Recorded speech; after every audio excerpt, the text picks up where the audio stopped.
Hello friends स्वागत है आपका अपना YouTube channel Harshraj education point में। हम लोग जो 1000 प्रश्नों का जो सीरीज चला रहे थे क्लास 12 हिस्ट्री का, आज उसका तीसरा पार्ट है। तो वीडियो को लास्ट तक देखिएगा। यदि वीडियो अच्छा लगे तो चैनल को ही सब्सक्राइब करके अपने दोस्तों के साथ शेयर ज़रूर करें और 1 लाख ज़रूर करें। चलिए शुरू करते हैं आज का वीडियो। आज का पहला सवाल है हमारा, हड़प्पा का उत्खनन किया था, यानी हड़प्पा का जो उत्खनन किसने किया था?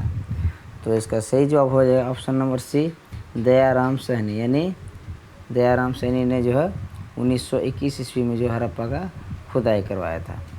ऑप्शन नंबर सी इसका सही जवाब हो जाएगा। अगला सवाल है, हड़प्पा सभ्यता की मोहरें किस चीज़ की बनी थी? तो हड़प्पा सभ्यता की मोहरें जो है ये सेल खड़ी की बनी हुई। ऑप्शन नंबर डी इसका राइट आंसर हो जाएगा। अगला सवाल है, बनावली किस राज्य में स्थित है? बनवाली जो है किस राज्य में स्थित है? तो इसका सही जवाब हो जाएगा ऑप्शन नंबर ए, हरियाणा में। ऑप्शन नंबर ए इसका सही जवाब हो जाएगा।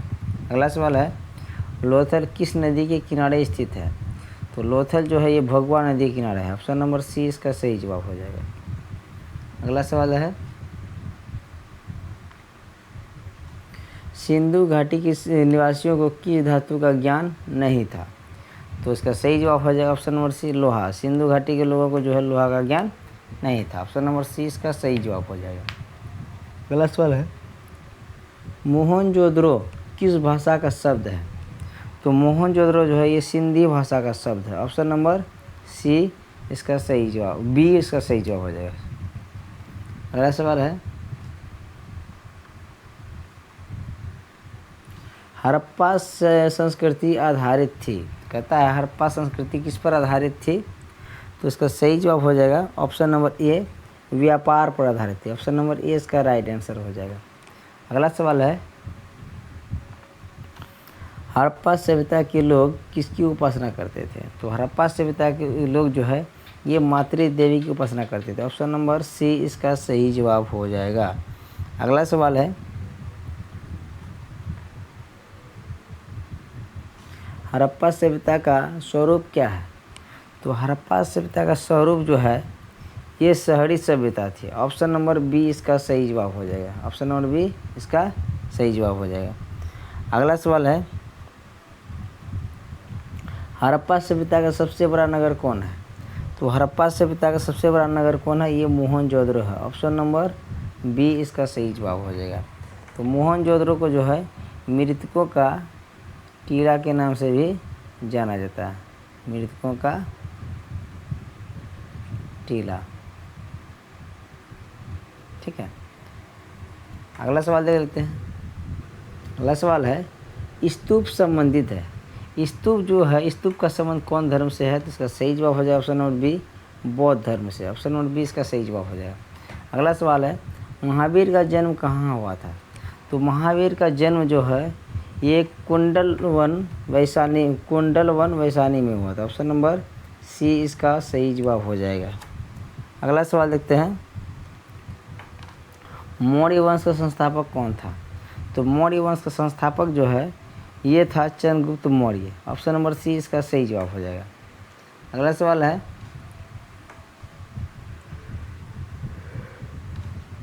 क्षेमेंद्र की रचना कौन सी है? तो क्षेमेंद्र की रचना निम्न में से कौन सी है? तो इसका सही जवाब हो जाएगा ऑप्शन नंबर सी, वृहत कथा मंजरी। वृहत कथा मंजरी जो है क्षेमेंद्र की रचना है। ऑप्शन नंबर सी इसका सही जवाब हो जाएगा। अगला सवाल है, इंडिका किसकी रचना है? तो इंडिका जो है मेगास्थनीज की रचना है। मेगास्थनीज जो है यूनानी राजदूत था। कहाँ का? यूनानी राजदूत था जो चंद्रगुप्त मौर्य के दरबार में आया था। चंद्रगुप्त मौर्य के दरबार में यूनानी राजदूत बनकर आया था, ठीक है। इसको किसने भेजा था? तो यूनानी शासक सेल्यूकस निकेटर के द्वारा भेजा गया था।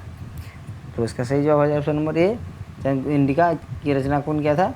तो मेगास्थनीज ने किया था। अगला सवाल देख लेते हैं। अगला सवाल है, धर्म की शुरुआत किस शासक ने किया था? तो धर्म की शुरुआत जो है ये अशोक ने किया था। ऑप्शन नंबर बी इसका सही जवाब हो जाए। अशोक जो है मौर्य वंश का तीसरा शासक था, ठीक है। तो दूसरा शासक हो गया चंद्रगुप्त मौर्य, दूसरा हो गया बिंदुसार, तीसरा हो गया अशोक। अगला सवाल है, किस गुप्त शासक को लिच्छवी दोहित्र कहा जाता है? आता है किस गुप्त शासक को लिच्छवी दोहित्र कहा जाता है? तो इसका सही जवाब हो जाएगा ऑप्शन नंबर ए, समुद्रगुप्त को। ऑप्शन नंबर ए सही जवाब हो जाएगा। समुद्रगुप्त को जो है भारत का नेपोलियन भी कहा जाता है। क्या कहा जाता है? भारत का नेपोलियन। भारत का नेपोलियन के नाम से भी समुद्रगुप्त को जाना जाता है, ठीक है। अगला सवाल है,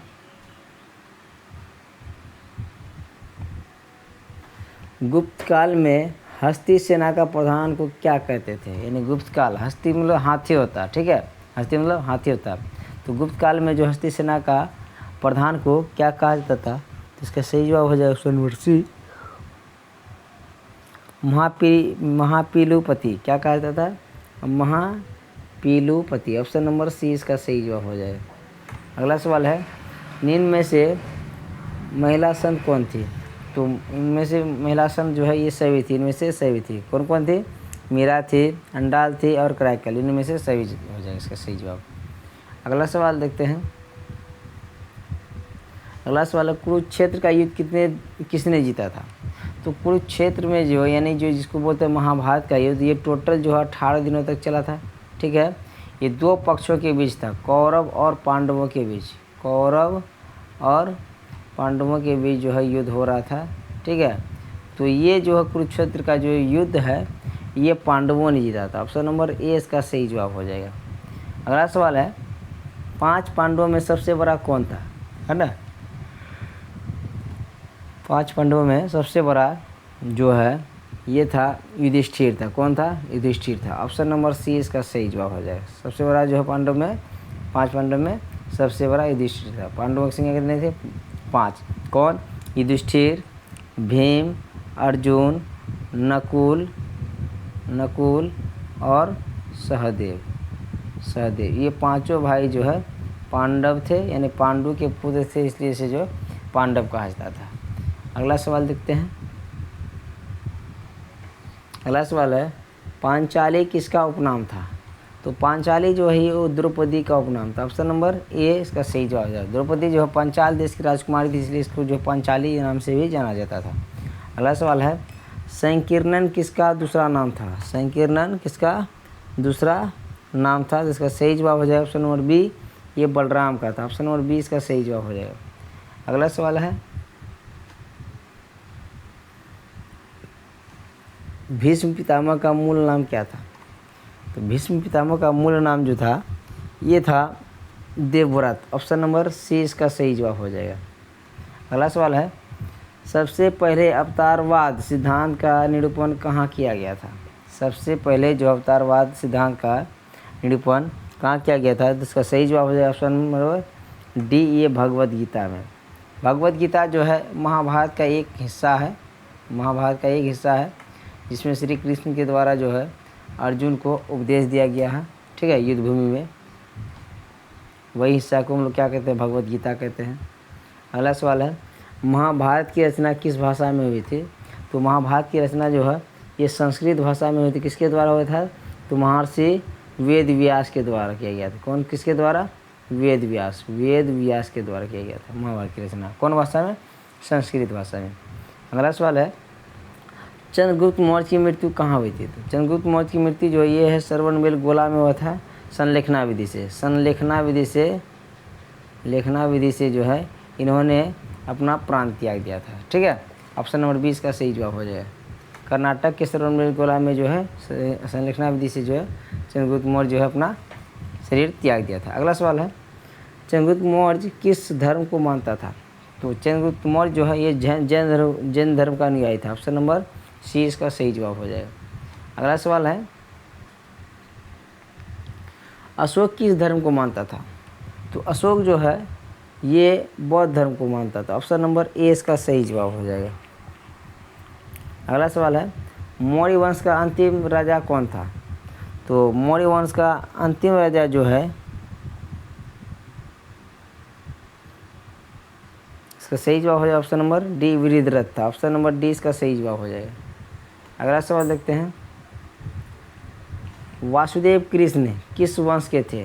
तो वासुदेव कृष्ण जो है किस वंश के थे? तो इसका सही जवाब हो जाएगा ऑप्शन नंबर सी, वृष्णि वंश से। ऑप्शन नंबर सी इसका सही जवाब है, वृष्णि वंश से संबंधित थे वासुदेव कृष्ण। अगला सवाल है, कबीर का जन्म कब हुआ था? तो कबीर का जन्म जो है ये 1425 ईस्वी में हुआ था। ऑप्शन नंबर बी इसका सही जवाब हो जाएगा। अगला सवाल दे देते हैं। अगला सवाल है, तो दोस्तों वीडियो अच्छा लगे तो लाइक ज़रूर कीजिएगा, ठीक है। हम लोग टोटल 1000 प्रश्नों का सीरीज चला रहे हैं, तो जब तक 1000 प्रश्नों का पूरा कंप्लीट ना होता तब तो हम लोग रुकेंगे नहीं, ठीक है। अगला सवाल है, रामानंद के गुरु कौन थे? तो रामानंद के गुरु कौन थे? इसका सही जवाब हो जाएगा ऑप्शन नंबर ए, रघुवानंद थे। ऑप्शन नंबर ए इसका सही जवाब हो जाएगा। अगला सवाल है, भगवत गीता का उपदेश कहाँ दिया गया था? तो भगवत गीता का उपदेश जो है ये कुरुक्षेत्र के मैदान में जो अर्जुन को दिया गया था, किसके द्वारा? श्री कृष्ण के द्वारा। ऑप्शन नंबर ए इसका सही जवाब हो जाएगा। अगला सवाल है, पुराणों की संख्या कितनी थी? तो पुराणों की संख्या जो है 18 है। ऑप्शन नंबर बी इसका सही जवाब हो जाएगा। अगला सवाल है, महावीर ने पार्श्वनाथ के सिद्धांतों में नया सिद्धांत क्या जोड़ा था? तो पार्श्वनाथ के सिद्धांतों में 4 सिद्धांत था, ठीक है। उसमें से जो है 5वां सिद्धांत जो है ब्रह्मचर्य, ये जो है महावीर स्वामी के द्वारा जोड़ा गया है। ऑप्शन नंबर बी इसका सही जवाब हो जाएगा। अगला सवाल है,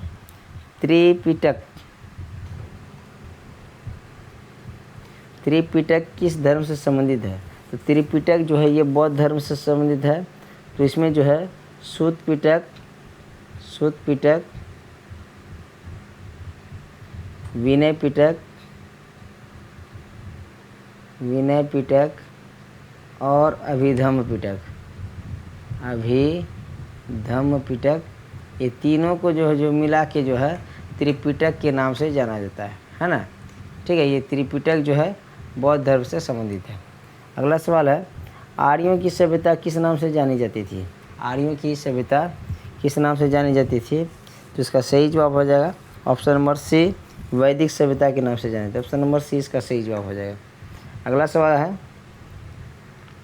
आर्यों का प्रमुख देवता कौन था? तो आर्यों का प्रमुख पशु कौन था? तो इसका सही जवाब हो जाएगा ऑप्शन नंबर सी, ये सांड था। ऑप्शन नंबर सी इसका सही जवाब हो जाएगा। अगला सवाल देखते हैं। अगला सवाल है, आर्यों का प्रिय पेय क्या था? यानी आर्यों का जो पेय पदार्थ क्या था? तो इसका सही जवाब हो जाएगा ऑप्शन नंबर ए, ये था सोमरस। ऑप्शन नंबर ए इसका सही जवाब हो जाएगा। अगला सवाल है, महात्मा बुद्ध को महापरिनिर्वाण कहाँ प्राप्त हुआ था? तो महात्मा बुद्ध को जो है महापरिनिर्वाण यानी मृत्यु जो इसका कुशीनगर में होता है। कुशीनगर कहाँ पे है? ये है उत्तर प्रदेश में। कहाँ पे है? उत्तर प्रदेश में, ठीक है। 483 ईस्वी पूर्व में जो है इसका मृत्यु हो गया था, ठीक, ईस्वी पूर्व में। अगला सवाल देखते हैं। अगला सवाल है, शेरशाह ने किस मुगल सम्राट को हराया था? तो शेरशाह जो है ये हुमायूं को हराया था। ऑप्शन नंबर बी इसका सही जवाब हो जाएगा। अगला सवाल है, जहांगीर का शासनकाल क्या है? तो जहांगीर का शासनकाल जो है ये कब से कब था? तो इसका सही जवाब है ऑप्शन नंबर डी, 1605 ईस्वी से लेकर 1627 ईस्वी तक। ऑप्शन नंबर डी इसका सही जवाब हो जाएगा। अगला सवाल देखते हैं। अगला सवाल है, नूरजहाँ का असली नाम क्या था? तो नूरजहाँ का असली नाम ये था मेहरुन्निसा। ऑप्शन नंबर सी इसका सही जवाब हो जाएगा। अगला सवाल है, आईन-ए-अकबरी के लेखक कौन है? तो आईन-ए-अकबरी के लेखक जो है ये अबुल फजल है। ऑप्शन नंबर सी इसका सही जवाब हो जाएगा। अगला सवाल है, तंबाकू के सेवन पर किस शासक ने प्रतिबंध लगाया था? तंबाकू के सेवन पर कौन शासक जो है प्रतिबंध लगाया था? ये जहांगीर ने लगाया था, ठीक है। तंबाकू का सेवन जो किसने शुरू किया था? तो ये अकबर ने किया था, ठीक है। अगला सवाल देखते हैं, आईन-ए-अकबरी कितने भागों में विभक्त है? आईन-ए-अकबरी जो है ये 5 भागों में विभक्त है। ऑप्शन नंबर डी इसका सही जवाब हो जाएगा, ठीक है। अगला सवाल देखते हैं।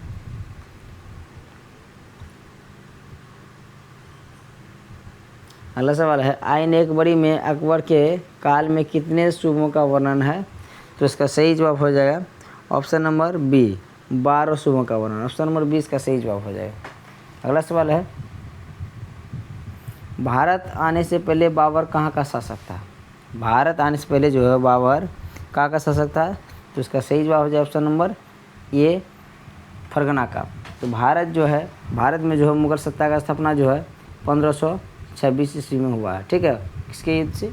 ये पानीपत का प्रथम युद्ध से। पानीपत का प्रथम युद्ध जो है बाबर और इब्राहिम लोदी के बीच में होता है। अगला सवाल है, अकबर ने टोडरमल को दीवान ए अशरफ कब नियुक्त किया था? यानी वित्त मंत्री के पद पे जो कब नियुक्त किया था? तो उसका सही जवाब हो जाएगा ऑप्शन नंबर ए, 1582 ईस्वी में किया था। अगला सवाल है, औरंगजेब ने अपने जीवन का अंतिम समय कहाँ बिताया था? औरंगजेब जो है अपने जीवन का अंतिम समय कहाँ बिताया था? तो इसका सही जवाब हो जाएगा ऑप्शन नंबर डी, दक्षिण भारत में बिताया था। अगला सवाल है, अकबर ने दीन ए इलाही कब शुरू किया था? अकबर ने दीन ए इलाही कब शुरू किया था? तो इसका सही जवाब हो जाएगा ऑप्शन नंबर डी, 1582 ईस्वी में किया था। ठीक है, अगला सवाल है, अकबर ने तीर्थ कर कब समाप्त किया था? तो इसका सही जवाब हो जाएगा ऑप्शन नंबर ए, 1563 ईस्वी में। अकबर जो है तीर्थ कर जो है 1563 ईस्वी में समाप्त कर दिया था। अगला सवाल देखते हैं, अकबर ने जाजिया कर कब समाप्त किया था? तो अकबर जो है जाजिया कर कब समाप्त किया था? तो इसका सही जवाब हो जाए ऑप्शन नंबर बी, 1564 ईस्वी में जो जाजिया कर समाप्त कर दिया गया था अकबर के द्वारा। अगला सवाल देखते हैं, अगला सवाल है, अकबर ने फतेहपुर सिकरी में एक नए शहर की नींव किसके सम्मान में रखी थी? तो इसका सही जवाब हो जाएगा option number D, Salim Chishti के सम्मान में। ठीक है, ऑप्शन नंबर डी इसका सही जवाब हो जाएगा। अगला सवाल है, मुगल बादशाह अकबर का राज्याभिषेक कब हुआ था? तो इसका सही जवाब हो जाए ऑप्शन नंबर सी, 1545 ईस्वी में हुआ था। ठीक, अगला सवाल है, दमीन इको क्या था? तो दमीन इको जो है ये एक भूभाग था। ऑप्शन नंबर ए इसका सही जवाब हो जाएगा। अगला सवाल है, किस मुगल शासक ने दास प्रथा समाप्त किया था? तो इसका सही जवाब हो जाएगा ऑप्शन नंबर बी, अकबर ने। अकबर जो है दास प्रथा को समाप्त कर दिया था। अकबर को जो है राष्ट्रीय शासक के नाम से भी जाना जाता है, राष्ट्रीय शासक। ठीक है, राष्ट्रीय शासक के नाम से जो है अकबर को जाना जाता है। अगला सवाल देखते हैं, दीन या इलाही संबंधित है। तो दीन या इलाही किसने चलाया था? ये अकबर ने चलाया था। ऑप्शन नंबर सी इसका सही जवाब है। अगला सवाल देखते हैं, विजयनगर साम्राज्य की स्थापना किसने किया था? तो विजयनगर साम्राज्य की स्थापना जो है दो भाई मिलके हरिहर और बुक्का ने मिलके इसका स्थापना किया था। ऑप्शन नंबर 20 का सही जवाब हो जाएगा। अगला सवाल है, हरिहर एवं बुक्का किस वंश के थे? तो हरिहर और बुक्का जो है ये संगम वंश के शासक थे। ऑप्शन नंबर ए इसका सही जवाब हो जाएगा। अगला सवाल है, अलवार संत किसके उपासक थे? तो अलवार संत जो है किसकी उपासना करते थे? तो इसका सही जवाब हो जाएगा ऑप्शन नंबर बी, विष्णु के उपासक थे। और नैनार संत जो है, नैनार संत किसके उपासक थे? ये थे शिव के उपासक थे। ऑप्शन नंबर सी इसका सही जवाब हो जाएगा। अगला सवाल है, कृष्णदेव राय की रचना कौन सी है? निम्न में से जो है कौन सा जो रचना कृष्णदेव राय की है? तो इसका सही जवाब हो जाएगा ऑप्शन नंबर ए, अमुक्ता माल्यदा। क्या है? अमुक्त माल्यदा। ऑप्शन नंबर ए इसका सही जवाब हो जाएगा। अगला सवाल है, गोपुरम का संबंध किससे है? गोपुरम यानी किससे संबंधित है? इसका सही जवाब हो जाए ऑप्शन नंबर सी, यानी मंदिर के द्वार को क्या कहता था? गोपुरम कहता था। ऑप्शन नंबर सी इसका सही जवाब हो जाएगा। अगला सवाल है, अगला सवाल कहता है, द्रविड़ शैली के मंदिरों का प्रवेश द्वार क्या कहलाता था? तो ये गोपुरम कहलाता है। ऑप्शन नंबर डी इसका सही जवाब हो जाएगा। तो दक्षिण भारत के जितने भी मंदिर है सब कौन शैली में बना हुआ है? तो द्रविड़ शैली में बना है। ऑप्शन नंबर डी इसका सही जवाब हो जाएगा। अगला सवाल है, विजयनगर का महानतम शासक कौन था? तो विजयनगर का जो महानतम शासक कौन था? तो ये कृष्णदेव राय था। ऑप्शन नंबर ए इसका सही जवाब हो जाएगा। अगला सवाल है, दिल्ली के किस सुल्तान को लाख बख्श कहा जाता है? यानी लाखों का दान देने वाला कहा जाता है। ये कहा जाता है ये कुतुबुद्दीन ऐबक को। ऑप्शन नंबर ए इसका सही जवाब हो जाएगा। अगला सवाल देखते हैं,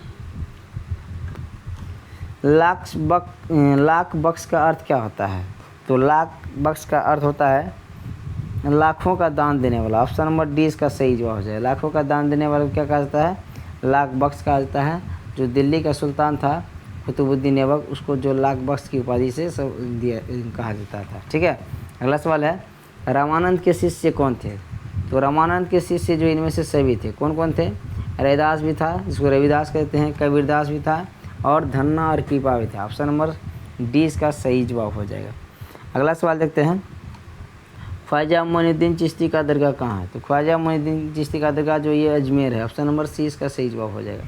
अगला सवाल है, कबीर के उपदेशों का संग्रह किस ग्रंथ में मिलता है? तो कबीर के उपदेशों का संग्रह जो है ये बीजक में मिलता है। ऑप्शन नंबर ए इसका सही जवाब हो जाएगा। अगला सवाल देखते हैं। अगला सवाल है, कबीर किस संत के शिष्य थे? कबीर जो है किस संत के शिष्य थे? तो इसका सही जवाब हो जाएगा ऑप्शन नंबर सी रामानंद के। ठीक है, ऑप्शन नंबर सी इसका सही जवाब हो जाएगा। अगला सवाल है, इंडिया पुस्तक के लेखक कौन थे? यहाँ इंडिया नहीं होगा, यहाँ पे जो इंडिका होगा। क्या है? इंडिका। इंडिका। तो इंडिका पुस्तक के लेखक कौन थे? ये मेगास्थनीज था। ऑप्शन नंबर सी इसका सही जवाब हो जाएगा। अगला सवाल है, चंद्रगुप्त मौर्य के समय आने वाला प्रसिद्ध विदेशी यात्री कौन था? तो चंद्रगुप्त मौर्य के समय जो आने वाला प्रसिद्ध विदेशी यात्री कौन था? ये था मेगास्थनीज, जो यूनान का राजदूत था। ऑप्शन नंबर ए इसका सही जवाब हो जाएगा। अगला सवाल देख लेते हैं। गुप्त काल में कौन चीनी यात्री भारत आया था? तो गुप्त काल में कौन सा चीनी यात्री जो भारत आया था? इसका सही जवाब हो जाएगा ऑप्शन नंबर ए, फायान आया था। ऑप्शन नंबर ए इसका सही जवाब हो जाएगा। अगला सवाल है, रूस में भारत विद्या का जनक किसे कहा जाता है? तो इसका सही जवाब हो जाएगा option number B, GS. Ravidev को। अगला सवाल है, इब्न बतूता ने अपनी पुस्तक रेहला किस भाषा में लिखा है? यानी इब्न बतूता का पुस्तक का नाम क्या है? रेहला है। यह कौन सा भाषा में लिखा गया है? तो इसका सही जवाब हो जाएगा ऑप्शन नंबर ए, अरबी भाषा में लिखा गया है। अगला सवाल है, अल-बरूनी किस भाषा का जानकार नहीं था? तो अल-बरूनी जो है कौन भाषा का जानकार नहीं था? तो इसका सही जवाब हो जाएगा ऑप्शन नंबर ए, यूनानी भाषा का जानकार नहीं था। तो बाकी हिब्रू, सीरियाई, संस्कृत ये सारे भाषा का जानकार था, लेकिन यूनानी का जानकारी नहीं था। अगला सवाल है, अल-बरूनी भारत किस सदी में आया था? तो इसका सही जवाब हो जाएगा ऑप्शन नंबर ये 11वीं सदी में आया था। ऑप्शन नंबर ए इसका सही जवाब हो जाएगा। अगला सवाल है, इब्न बतूता किस देश का निवासी था? तो इब्न बतूता जो है ये मोरक्को का निवासी था। ऑप्शन नंबर बी इसका सही जवाब हो जाएगा। अगला सवाल देखते हैं, अंग्रेज़ों को 1662 ईस्वी में पुर्तगालियों ने बम्बई क्यों दिया था? है ना? तो ये दिया था दहेज के रूप में दिया था। ऑप्शन नंबर डी इसका सही जवाब हो जाएगा। अगला सवाल है, अंग्रेज़ों को सुनहरा फरमान किस राज्य से मिला था? अंग्रेज़ों को सुनहरा फरमान जो है किस राज्य से मिला था? तो इसका सही जवाब हो जाएगा ऑप्शन नंबर सी, ये गोलकुंडा के शासक के द्वारा मिला गया था। ऑप्शन नंबर सी इसका सही जवाब हो जाएगा। अगला सवाल है, किस अंग्रेज़ को बंगाल का टाइगर कहा जाता था? यानी किस अंग्रेज़ को जो बंगाल का शेर कहा जाता था? तो इसका सही जवाब हो जाएगा ऑप्शन नंबर डी, ये लॉर्ड वेलेस्ली को। ऑप्शन नंबर डी इसका सही जवाब हो जाएगा। अगला सवाल है, किस युद्ध के उपरांत ईस्ट इंडिया कंपनी को बंगाल, बिहार एवं उड़ीसा की दीवानी प्राप्त हुई थी? तो इसका सही जवाब हो जाएगा ऑप्शन नंबर बी, ये बक्सर का युद्ध से। ठीक है, बक्सर का युद्ध कब हुआ था? 1764 ईस्वी में हुआ था। ठीक। अगला सवाल है, सहायक संधि का प्रणेता कौन था? तो सहायक संधि का प्रणेता जो है ये डलहौजी था। ऑप्शन नंबर ए इसका सही जवाब हो जाएगा। ठीक, सॉरी डलहौजी नहीं, डलहौजी जो है हड़प नीति का। ठीक है, ये डलहौजी जो है हड़प नीति का था। तो सहायक संधि का जो प्रणेता था ये लॉर्ड वेलेस्ली था। ऑप्शन नंबर 20 का सही जवाब हो जाएगा। अगला सवाल है, कर्नवालिस कोड किस वर्ष बना था? तो कर्नवालिस कोड जो है 1793 ईस्वी में बना था। ऑप्शन नंबर 20 का सही जवाब हो जाएगा। अगला सवाल देखते हैं। अगला सवाल है, 1800 सुल्तान के विद्रोह का पहला सिपाही कौन था? तो ये मंगल पांडे था। ऑप्शन नंबर सी इसका सही जवाब हो जाएगा। अगला सवाल है, कानपुर में 1800 सुल्तान के विद्रोह का नेता कौन था? तो कानपुर में जो है 1800 सुल्तान के विद्रोह का नेतृत्व किसने किया था? तो इसका सही जवाब हो जाएगा ऑप्शन नंबर सी, ये नाना साहब के द्वारा किया गया था। अगला सवाल है, 1882 ईस्वी में शिक्षा पर हंटर कमीशन की नियुक्ति किसने किया था? तो इसका सही जवाब हो जाएगा option number A, Lord Ripon ने किया था। ऑप्शन नंबर ए इसका सही जवाब हो जाएगा। अगला सवाल है, निजामुद्दीन औलिया किस सूफी सिलसिला से संबंधित है? तो इसका सही जवाब हो जाएगा ऑप्शन नंबर ए, ये चिश्ती संप्रदाय से संबंधित। ऑप्शन नंबर ए इसका सही जवाब हो जाएगा। अगला सवाल देखते हैं, पटना कॉलेज पटना का बिल्डिंग किस यूरोपीय कंपनी का पहले गोदाम था? तो इसका सही जवाब हो जाएगा ऑप्शन नंबर बी, ये पुर्तगाल का था। ऑप्शन नंबर बी इसका सही जवाब हो जाएगा। अगला सवाल है, अखिल भारतीय कांग्रेस के प्रथम अध्यक्ष कौन थे? अखिल भारतीय कांग्रेस के प्रथम अध्यक्ष कौन थे? तो इसका सही जवाब हो जाएगा option number D, WC Banerjee थे। ऑप्शन नंबर डी इसका सही जवाब हो जाएगा। अगला सवाल है, दिल्ली चलो का नारा किसने दिया था? तो दिल्ली चलो का नारा जो है ये सुभाष चंद्र बोस ने दिया था। ऑप्शन नंबर सी इसका सही जवाब हो जाएगा। अगला सवाल देखते हैं। अगला सवाल है, पाकिस्तान शब्द किसने दिया था? पाकिस्तान शब्द जो है ये किसने दिया था? ये दिया था ऑप्शन नंबर सी, चौधरी रहमत अली ने दिया था। ऑप्शन नंबर सी इसका सही जवाब हो जाएगा। अगला सवाल है, 1942 ईस्वी के आंदोलन के दौरान आज़ाद दस्ता का गठन किसने किया था? तो इसका सही जवाब हो जाएगा ऑप्शन नंबर, ये हो जाएगा option number A, Subhash Chandra Bose. Subhash Chandra Bose नहीं होगा, जयप्रकाश नारायण ने किया था। ऑप्शन नंबर डी इसका सही जवाब हो जाएगा। ऑप्शन नंबर डी इसका सही जवाब हो जाएगा। अगला सवाल है, संविधान सभा का स्थायी अध्यक्ष किसे चुना गया था? तो संविधान सभा का जो है स्थायी अध्यक्ष डॉक्टर राजेंद्र प्रसाद को चुना गया था। और अस्थायी अध्यक्ष जो है ये सच्चिदानंद सिन्हा को चुना गया था। सच्चिदानंद सिन्हा को चुना गया था। तो संविधान सभा का जो है पहली बैठक कब हुआ था? 9 दिसंबर 1946 को हुआ था, जिसमें जो है सच्चिदानंद सिन्हा को जो है अस्थायी अध्यक्ष के रूप में चुना गया था। उसके बाद अगले 2 दिन के बाद 11 दिसंबर 1946 को जो है डॉक्टर राजेंद्र प्रसाद को जो है अस्थायी अध्यक्ष के रूप में चुना गया था। अगला सवाल देखते हैं। अगला सवाल है, संविधान सभा की प्रारूप समिति के अध्यक्ष कौन थे? तो संविधान सभा की प्रारूप समिति के अध्यक्ष जो है ये डॉक्टर भीमराव अम्बेडकर के थे। अगला सवाल है, भारत में पहली रेल किन स्टेशनों के मध्य चली थी? तो भारत में जो पहली रेल जो है मुंबई और थाने के बीच में चली थी। कब चली थी? 16 अप्रैल 1853 ईस्वी को चली थी। कितना किलोमीटर चला था? ये 34 किलोमीटर चली थी ये रेल। ठीक है, कितना किलोमीटर? 34 किलोमीटर तक। अगला सवाल है, खिलाफत आंदोलन कब आरंभ हुआ था? खिलाफत आंदोलन कब शुरू हुआ था? तो इसका सही जवाब हो जाएगा ऑप्शन नंबर सी, 1919 ईस्वी में चला था। ऑप्शन नंबर सी इसका सही जवाब है। तो दोस्तों ये रहा टोटल 100 ऑब्जेक्टिव प्लस यानी पार्ट 3 था। हम लोग इसी तरह से कंटिन्यू रहेंगे। तो जो भी साथी चैनल पर नए हैं कृपया चैनल को सब्सक्राइब करें और बेल आइकन को दबाना ना भूलें, ताकि इसी तरह का वीडियो जब भी हम डालें तो नोटिफिकेशन सबसे पहले आप तक पहुँचे। यदि इसका PDF चाहिए तो हमारे टेलीग्राम ज्वाइन करके जो प्राप्त कर सकते हैं। टेलीग्राम ज्वाइन करने के लिए जो है वीडियो के अबाउट सेक्शन में जो है टेलीग्राम का लिंक दिया गया है, वहाँ से क्लिक करके जो है डायरेक्ट ज्वाइन कर सकते हैं। तो चलिए मिलते हैं अगले वीडियो में, तब तक के लिए जय हिंद, जय भारत।